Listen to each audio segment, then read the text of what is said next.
কাকা আপনি কতদিন ধরে করেন এই কলার ব্যবসা? এই কলার ব্যবসা করা ধরো আজ থেকে প্রায় 35 বছর। 35 এই বছর। 35 বছরে তোমার মনে করো যে মেহেরপুর, মজিবনগর, তোমার দাদাপুর, কামালপুর, এদিক তোমার মনে করো যে রায়টা চর, দাদা এই যে তোমার চাকলা চর, মনে করো বিলবাড়ি চর, বিভিন্ন দেশে কলা কাটেছি বাপ। ও, কলা কাটার যে কোনো হিসাব নেই। আগে বহুত আমার 3-4 খালি কাজের লোক ছিল এই কলার। 35 বছর ধরে কাটেন? ছিলি, কিন্তু এখন আমি ধরো দুর্বল হয়ে গেছি, ও, বুঝছো, আমার এখন আর ব্যবসা নাই।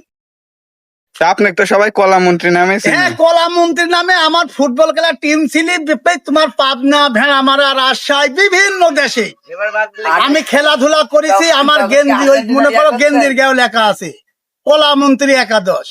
আমি বিভিন্ন জায়গায় ফুটবল খেলছি, লক্ষ লক্ষ টাকা খরচ করছি, ফুটতে আনন্দ করি, বুঝছো। আমার এই কোনো হিসাব নাই। এখন একটু দুর্বল হয়ে গেছে, কেস কাছারি তামিলিক আমাকে ধরো বহুত নির্যাতিত করেছে। হ্যাঁ, মার্ডার কেস, মারামারি কেস, বোম মারা কেস, বাড়ি ভাঙা কেস, এই বিভিন্ন কেসে আমি দুর্বল হয়ে গেছি। আমার বেটা তুলি লিগেছে, আমার বেলা 11টার সময় তুলি লিগেছে, বহুত ইতিহাস বাপ। এখন আরো সবার এখন নাই, এখন ধীরে সুস্থে টুকটাক ব্যবসা করতে।